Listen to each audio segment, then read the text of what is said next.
even though I lost a major client at $50,000 plus, and it was a leader plus his team that I was supporting, it wasn't that big of a deal. There were times where I got very close to it, where you know what, I don't have a lot of clients, and I know that this client is getting close to it. They might or might not need help from me, support from me.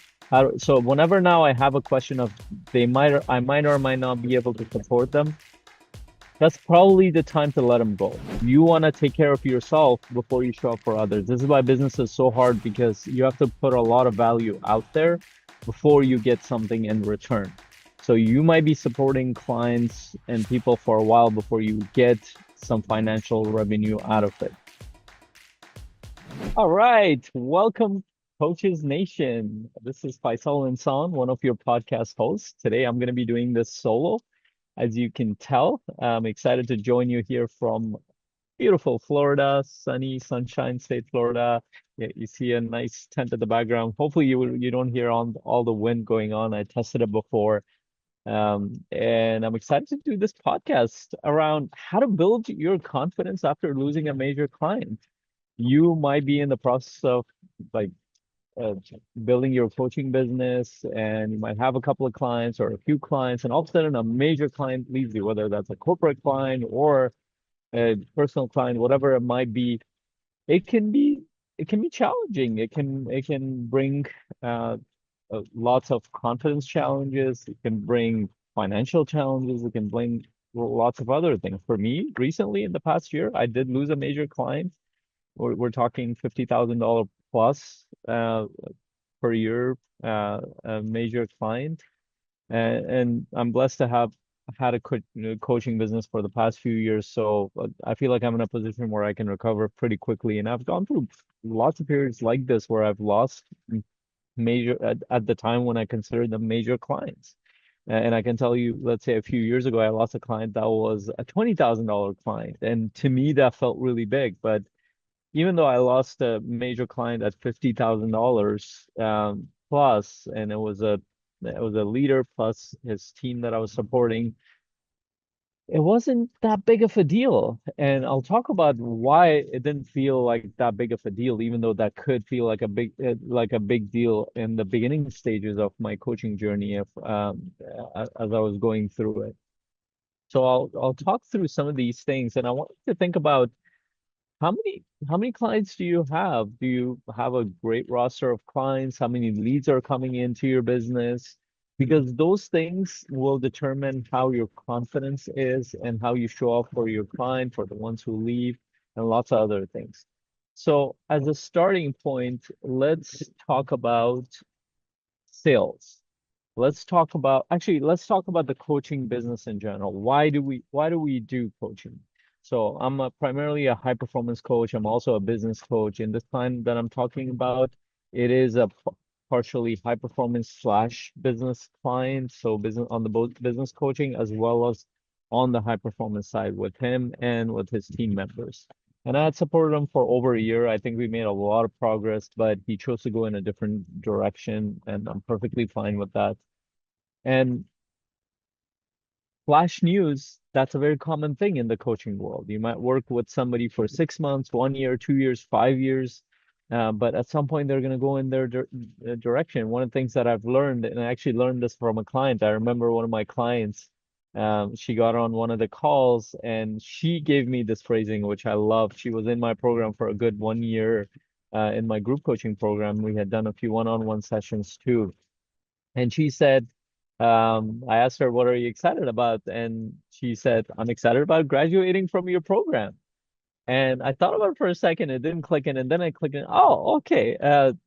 Yeah, tell me more about that. And she's like, well, no, this program has given me a lot, and this was around COVID time. And she's like, I was going through a major transition in my life as well. This program helped me a lot to put a lot of the pieces together, but I feel like I'm in a point where I can move forward and take care of a lot of things on my own. And that was perfectly fine with me. And I was happy as a coach that I was able to serve her and support her. And even with this client that I lost, $50,000 client, I had supported him. I knew about that. And how do I know it? Because I checked in along their growth path. So it wasn't a doubt that I didn't support him. Now, I did recognize that some of the needs that he had at the time, he needed a different kind of support, and I completely understood that. And there were some alignment issues with him and some of the team members that I was involved in. So that played a little bit of a part, and I had to work through some of those things. So first of all, understanding that it's very, very normal, whether you work with a client for 6 sessions, 3 months, 6 months, 1 year, 2 years, 5 years, at some point they're going to transition out. And the way I look at it, my philosophy around this is that I'm there to serve the client. As long as I can support them, I'll keep offering. I don't like the idea of just keep offering coaching for the sake of offering coaching. If I see that, and I've actually transitioned clients out as well myself, if I see that I've hit the limit of where I can support the client, I will actually recommend that they go in a different direction. I've done that with multiple clients where they either needed therapy and my team of coaches and myself could not support him or her, or they needed a different kind of support, a different, for example, one of my clients recently, he needed more of business mentoring in a specific business model. And he needed more of a mentor in that industry than my kind of business mentorship. That would have served them a lot more, even though I believe that my business mentorship is really good and I have a good team of coaches to support him. But based on his specific situation, I thought that would be a really good thing. So again, remembering our purpose and role as coaches is to serve our clients, not about keeping the client and getting money from them. So that's a very blurry line that can happen, is like keep re-upping clients constantly. In fact, one of the I think it was marketing. It was, I think, let me see if I can remember him. A famous marketer who said that one of the reasons why coaches don't have clients is because they keep holding on to the clients that they do have, and it feels like they're just taking them for a ride. And remember that clients know this on the other side, even though they might choose to stay, you're kind of giving them some hope, but you've kind of run the course in your relationship and what you can serve based on your skill sets and knowledge. It's time for you. It's better for you to initiate that process of get recommending that they get the different support than you. So here are the problem. This is where I want to go into sales now. Now imagine you're in a place as a coach or a business owner where you need this client to to sustain this lifestyle in your business.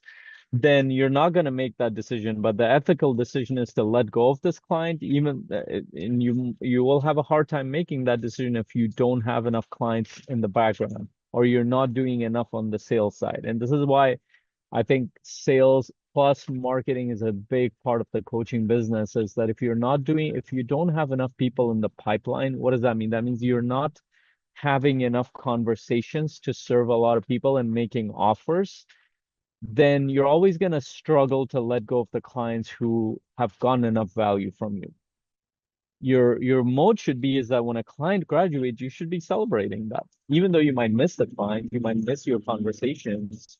The point of this whole conversation, this relationship, was so you can support them and give them tools so they can move their path forward towards their potential. They can serve their family, community, organization, or team, or whatever it might be. So remembering that purpose is incredibly powerful, and most people forget that in the business world because then they get sidetracked and distracted by cash. And again, this is a very slippery slope you can go on. How do I know this? Because there were times where I got very close to it, where, you know what, I don't have a lot of clients, and I know that this client is getting close to it. They might or might not need help from me, support from me. So whenever now I have a question of I might or might not be able to support them, that's probably the time to let them go. But if I'm confident that I can support them and I will give my all, then that's a different story. So I'm fairly upfront with my clients and I tell them that, hey, as long as I can support you, I'm with you. And I even have a transitionary plan in my coaching programs where if I get started with a client once a week, every other week, then they go once a month, they're part of my group. At some point, I'm slowly kind of transitioning them away from me. In a sense, I'm letting them go on their own a little bit at a time to see how they function. Sometimes I've had to reel the client back in because they've lost track of what their focus areas are and they needed more support. But a lot of times, when I'm taking them through these transition periods, for example, for the first year, I work with them. I used to do weekly sessions. I don't do them anymore. I do bi-weekly sessions now. Then I went to monthly one-on-one sessions. Then I start doing quarterly one-on-one sessions. And if I see that they're good on their own, I'm like, you know what? You can be part of the community if you're getting value from the group. Great. If not, then you're good on your own. Here are some recommendations. Let me know where I can support you. Or I'll have that conversation with the client. What are your thoughts around where you are? And I generally have those kind of conversations multiple times throughout the coaching journey, especially at the end of like cycles, like every 6 weeks, 3 months, where how are we doing? How is this working out for you? Where can we focus on more? We feel like we've run the course, if I have that feeling. Having that conversation is pretty powerful and important. And the client, even though they might leave you, guess what? There's another thing that you're doing. You're helping your client understand that you're there to serve them. You're not there to just sell them products or services. And I think a lot of businesses kind of blur the line there. They just keep selling more and more things without actually having the focus be the client. And again, that's a hard thing to do in business because at some point business is about numbers, but again, your ethics and principles make a big difference in how your clients perceive you. So when you're approaching your clients telling, no, you know what, we've run our course, here are my recommendations. I feel like I've supported you as much as I can. That builds credibility and trust in you. And when they want to refer somebody to a coach, guess who they will refer to? Somebody that they trust, that who's credible, who they know that this person that I care about is going to be in the right hands. So remember that. So this is why you need to do a lot more in the sales. And as one coach said this, I think it was Brian Tracy said that you always want to have more people in your pipeline than you want to handle, than you can handle. So what does that mean? That means that you're having more conversations that lead to offers for a coaching package than you can actually handle on your calendar. So that requires you to constantly push towards the sales and marketing side. And at the front of every business is sales and marketing. One of the reasons why I'm talking to you is because this is part of our marketing, is that I want you to know that we're leading with value. And if you do need a community to support you in your business as a coach, in your identity and your mindset, then we have a community to support coaches. So our message helps you connect with us and our values and who we are as people and as leaders in our community.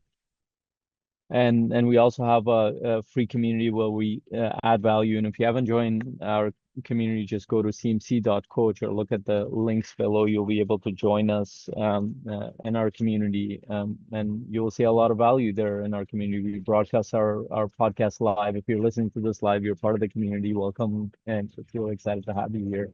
And why do we add this value? Well, we want you to know that we're here to serve you, whether you pay us or not. And if you're ready to go to the next level, we want to serve you at the next level. And if you haven't booked a call with me, definitely do, because I'm here to support you or one of our team members.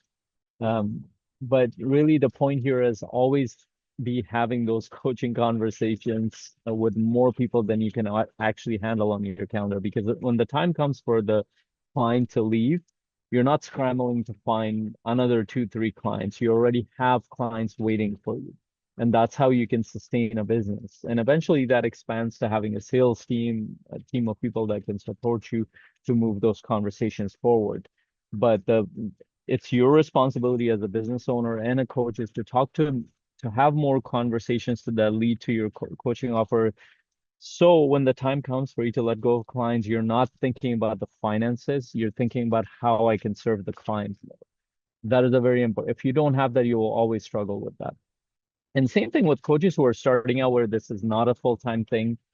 This is why I think Steve Chandler recommends that if you're building a coaching business in the beginning, have a job. Take care of your finances on the side while you're building your coaching business in the first year or two until you have a strong client base. I would say a strong referral base.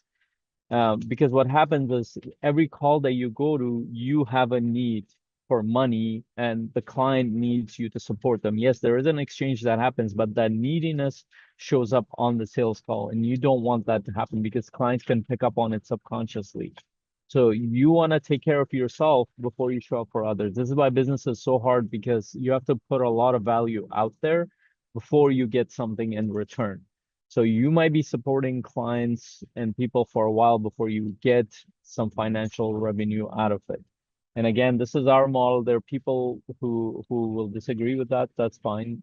But I started a coaching business not primarily as a business, but primarily to serve people. And I've kept that principle for the past decade, and it's served me well and served my clients well as well. And I have a very strong base for on the referral side. If I stopped all my marketing efforts, I'd be functioning business right now just because of my client base.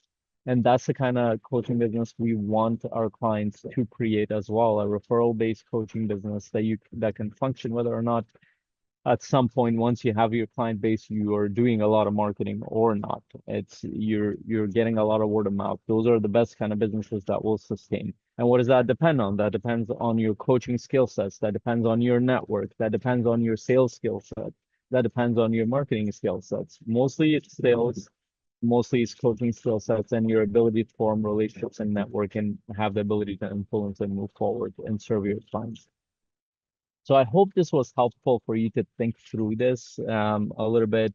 And if you're somebody who is starting your coaching business in 2025, or you've been struggling a little bit in the past 2024, and you're ready to take on building a coaching business for this year, it's a booming industry. But the challenge is that a lot of coaches get stuck with these marketing programs and business programs that don't actually support them because they're not dealing with coaches. I'm a coach. I'm a high performance coach primarily, and I've built my business for the past decade. And so are all the other leadership team members or mindset or high performance or transformational coaches. They actually have a business without coaching other business owners on the business side, other coaches on the business side. And you will see that a lot of coaches will get started, and all of a sudden you see them within 2 weeks, they're coaching other business owners, and they don't know how to build their own business. So that's a little bit of a problem. And this is why a lot of people go on the wrong path, because they don't actually know how the coaching business works fully. They might understand the business side, but they don't understand how serving clients work in the coaching industry. So if you're open to a community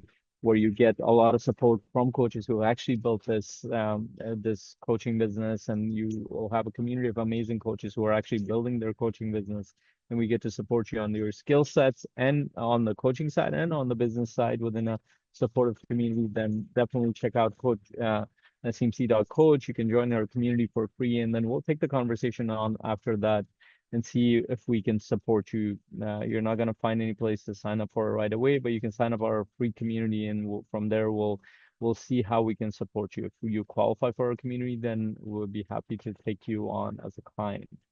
Other than that, I'd love for you to share your thoughts and comments about this. How do you handle this kind of thing if you've lost a client? And I hope those 2 points are on. One, understand the purpose of why you're taking on a client. It's not just for your financial gain. It's primarily to serve clients.